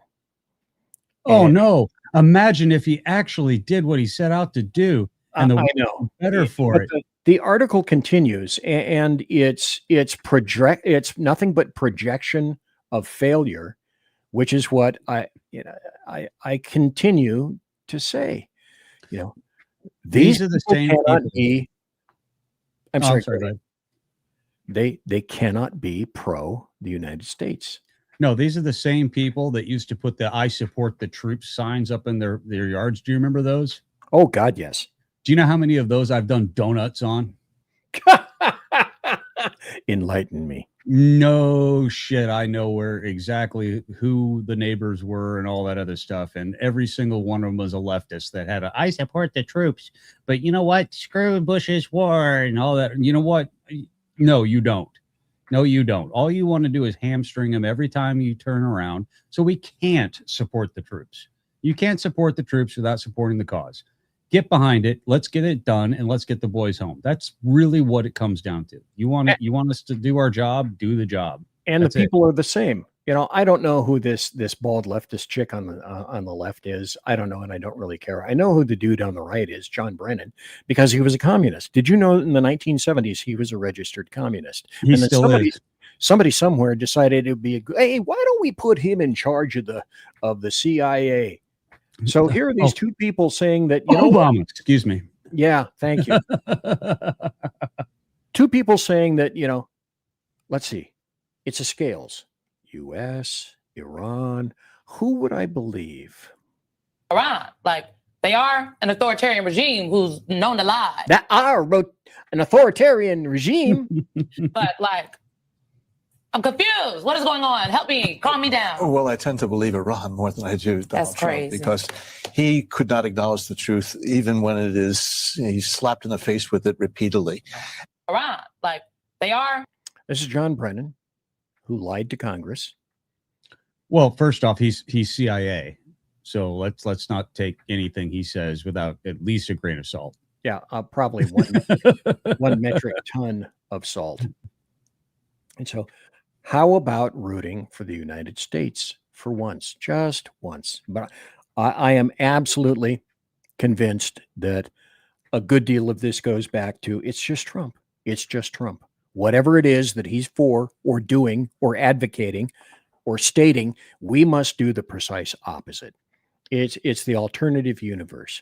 This story I'm going to put up because I specifically deigned to enliven this because I want your opinion. Pentagon weighs final blow options against Iran. Report includes strikes, island seizures, Axios reports, including potential boots on the ground. Now, number one, what do you think is the potential for this? And number two, putting boots on the ground. Any thoughts about that, about putting our beloved U.S. soldiers in harm's way? Is this something that is worth waging that for? Well, we already have boots on the ground. We have since the beginning. There's no way you do precision targeting without it. I'm just going to say that out loud without getting too far into the weeds with it. That's your special forces. That's your SEALs. That's your combat controllers, your PJs, all that stuff. We're going to have to do it. That's the problem. We're going to have to ramp up the strikes. And to be honest with you, the buff, the B-52, needs to put the fear of God into them. That's what I would end up doing. That thing is what's that? Operation Linebacker, Vietnam. Exactly. That thing is capable of carrying 108 500-pound bombs. And we need to pick a target, a very visible target, and just carpet bomb the ever-loving shit out of it. Not a surgical strike, just a complete and total annihilation of that target. And do that repeatedly over and over and over for a week. I said this about Gaza, and I got in a lot of trouble. Parenthesis, BZ couldn't care less, end of parenthesis. But I said, if the Israelis following October 7th, 2022 or 2023, when 23, when Hamas went into and just slaughtered Israelis in an absolutely disgusting fashion, babies, children, etc. I don't need to go into it. In any event, what I said was we should have gone, Israel first should have gone into Gaza and just turned it all to rubble, everything. And I mean everyone. And I mean the citizens, and I mean the civilians, and I mean all the soldiers and Hamas and the terror groups. Go in and turn it all to rubble. Those were the people that decided that they were going to vote for Hamas, not once, but twice, and were on consideration for a third time strike, you're out. So if you're going to let people do that, then allow them to suffer like everything else, consequences for actions. I guaranteed, had you set that precedent, then, well, the world would have come apart. But you have to have a massive amount. If you decide that you're going to do that, you're going to have a massive amount of resolve and a bunch of cups of fuck right off. How about a steaming cup of shut the fuck up? That's the steaming mug right there. And then you should have turned Gaza to rubble. And then after that, you should have bounced the rubble as well.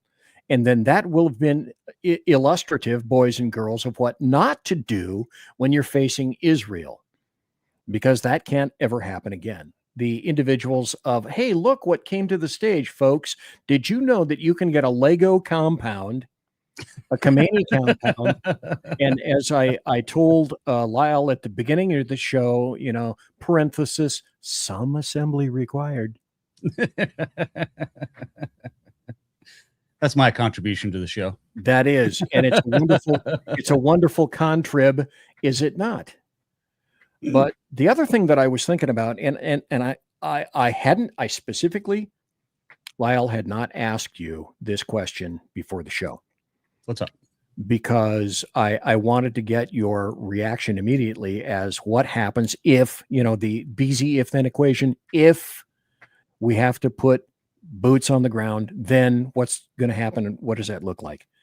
And I was intrigued by your answer, but the other part of it is such that, okay, there's got to be uranium somewhere. Yep. If it's not underground in various weapons and control systems, if it's not underground, it's going to be secreted all sorts of places. And my God, in a nation like Iran, it could be anywhere. You could be talking about pipes, water pipes. You could be talking about sewers. You could be talking about people's homes who don't have any choice in the matter, getting irradiated even as we speak.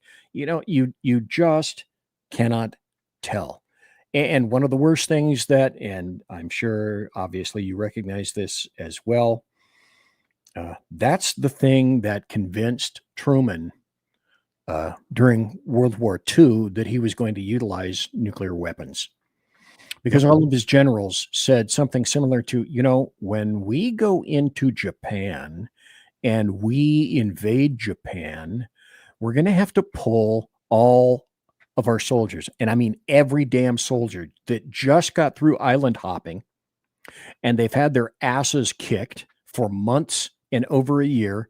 And we're going to have to put them on boats and create the largest land invasion in the history of history. Plus, what we're also going to have to do is steal all the soldiers from the European theater, transport them across the Atlantic, get them into the Pacific, and then add them to the mixture along with our allies' soldiers in order to invade this little teeny winky island nation that has refused to give up, because we are going to be involved in 3 letters.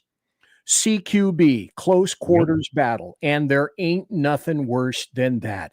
Taking it one apartment, one house, one closet at a time. True. Tell us about CQB, Lyle. CQB, close quarters combat, is probably the most dangerous thing you can possibly do. Imagine playing Scare Your Brother and Sister in the middle of the night in the dark, but with fully automatic weapons and grenades.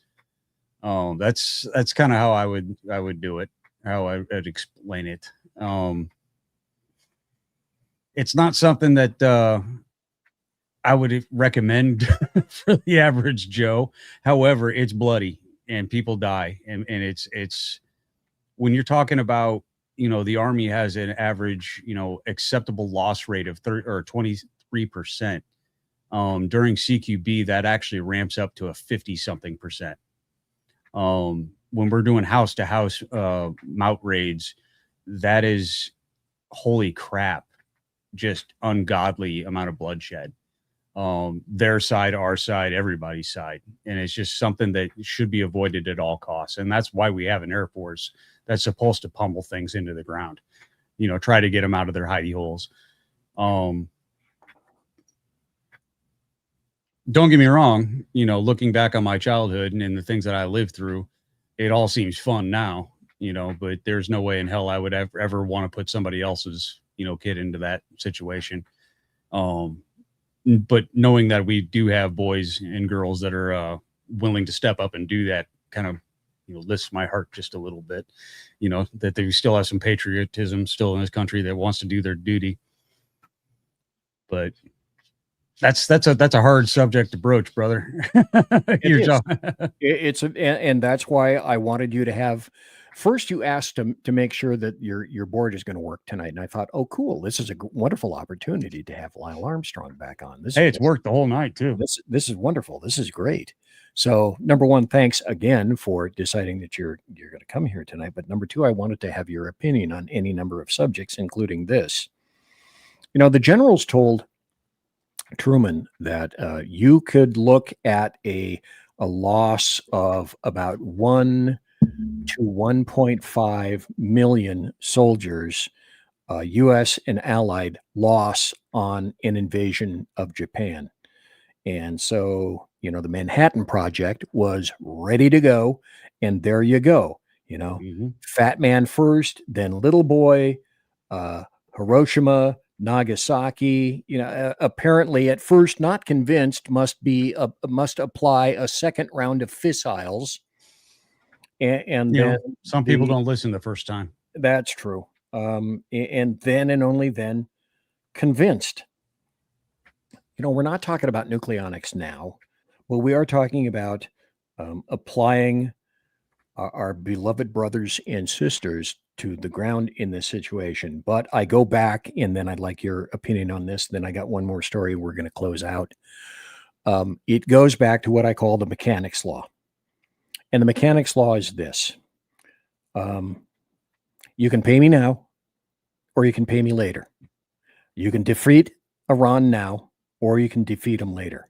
But like the mechanics law says, you can pay me now, you can pay me later. But if you decide not to pay me now and pay me later, then it will be much more expensive and ... you'll still have to pay me. And it'll be a lot more bloody. It will be a lot worse. So, Iran is, they're weak now. Can you possibly? Hello, Sun Tzu. Attack your enemy when they're silly, stupid, fattening, and weak. Why attack and suffer a greater loss of a stronger enemy? That makes zero sense, except to leftists. If we haven't learned anything over the last 50 years, we need to finish what we started. Look at Vietnam all the way through, today. We need to actually get in there, kill people, break their shit, and finish this. And it only complete and total surrender. That's what ends with this. I'm not talking about regime change. I'm not talking about a capitulation of the Iranian people. I'm talking about their whole system needs to break down, because the actual Iranian people they're Persians. They're Persians. They are not the Muslims. They are not the Muzzies over here. They're not that people. However, the people like that, the Muzzies, are the people that, as I have said before, they do this. God, that's an awful graphic. But the truth hurts. And no, I'm not sorry. I'm not sorry in the slightest. People need to be slapped into tomorrow in terms of reality. I was going to do one more story, but I don't think we have the time to. I'll do it, I don't know, maybe Tuesday or something like that. I want to remind everybody again that tomorrow night is a big dealibus on the SHR Media Network.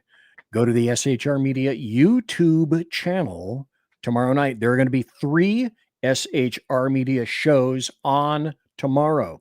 And the first will be from Lyle himself at Beer and Bullstein. And I'll have more social media up on myself and X and some of the other people, and perhaps yourself can repost on X. Let people let people know what's going to be happening tomorrow. Beer and Bullstein with Lyle Armstrong starting at 4 p.m. Pacific. And then 2 hours later, the Reaver of Common Sense, Jersey Joe, is going to be starting at 6 p.m. Pacific with his show. And then following up and culminating with Sackhead Sean of his show, The Edge of Liberty, at 8 p.m. Pacific.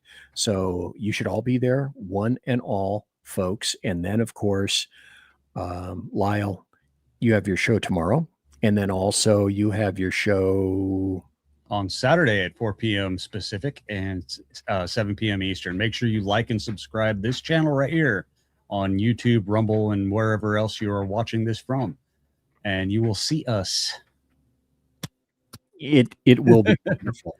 And despite the fact that analytics are crushing the living hell out of us, we know as an adjunct, however, that when we see numbers on our end, we know that the numbers are actually probably 10 to 20 times what we're being allowed to see. So for the people that, I don't know, maybe you think that you're not getting the credit that you deserve for watching our shows. Myself, Lyle, Sean, Earl, Joe, we all appreciate the time that you take to be here. Absolutely. And we know we're cognizant of the number of you that are watching and also watching later on in podcast as well. Always appreciated. Well, we know that the numbers that we are seeing are not reflective of reality. And that it is from the bottom of my little clotted heart, my factory-issued heart attack just around the corner. And before I go all cackishness, I want to tell you thank you for watching and listening to the SHR Media YouTube channel and to all of the great SHR Media shows. And with that, Lyle Armstrong, I want to say thank you. And we will see you all here tomorrow. If you would, pretty please. Thank you, Sir Lyle.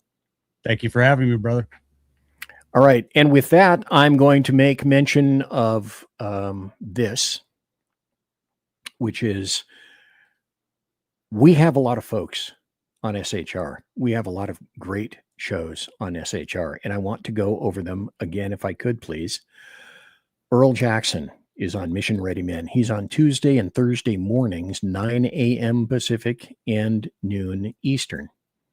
And then Lyle, as I indicated, is on Friday and Saturday nights at SHR, 4 p.m. Pacific and 7 p.m. Eastern. And Jersey Joe, the Reaver of Common Sense, has his show Monday and Friday nights, 6 p.m. Pacific and 9 p.m. Eastern. And Sean from The Edge of Liberty has his show Monday and Wednesday nights, 8 p.m. Pacific and 11 p.m. Eastern. I know it's all confusing, but watch my Saloon, my channel. Look, right there. You want to find out where I am and when all of these things are occurring, go to @BZ's Saloon on X, and then all the promotions and the material that you need to find our shows will be down right there.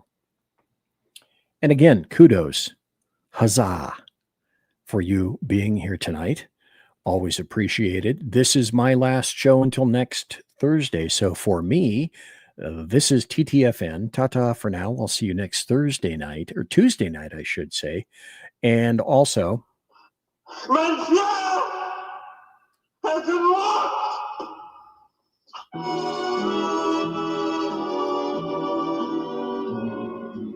and so it is with truth and honor that I say, ladies and gentlemen, boys and girls, children of all ages, thanks for listening to BZ's Berserk Bobcat Saloon radio show. Live and direct right here on Rumble, the SHR Media YouTube channel, X, Twitch, the munificently grandiose KLRN, Never Tax the Rick. Thanks, Rick Robinson. And I also this is going to be the last week for this. You're not going to see this anymore. So appreciate it while ye may. Promotional consideration is by the Lockheed Martin Skunk Works, also by Shure and Electro Voice microphones, by Arrakis, the people that make my mixer, and also by Pratt & Whitney Engine Company, producing dependable engines yielding thrust that you can trust. And I also want to indicate that tiaras tonight are by My Little Pony. This is my newest tiara. Wings and stars and everything. And also, thanks to my personal KC-135 Kettle One refueling team, with whom I shall be consorting in less than 10 minutes. Everybody, everyone, you and you and you, to one and all, God bless, take care, be safe. Everybody quiet down now and get some sleep. Good night, everybody. Good night, Mama. Good night, Ben. Good night, everyone. Good night, Mama. Good night, Daddy. Good night, children. Good night, Daddy. Good night, Elizabeth. Good night, John Boy. Good night, Jim Bob. Good night, Jim Bob. Good night, Jim Bob. What's going on? I was asleep. What's everybody doing? Good night, Jim Bob.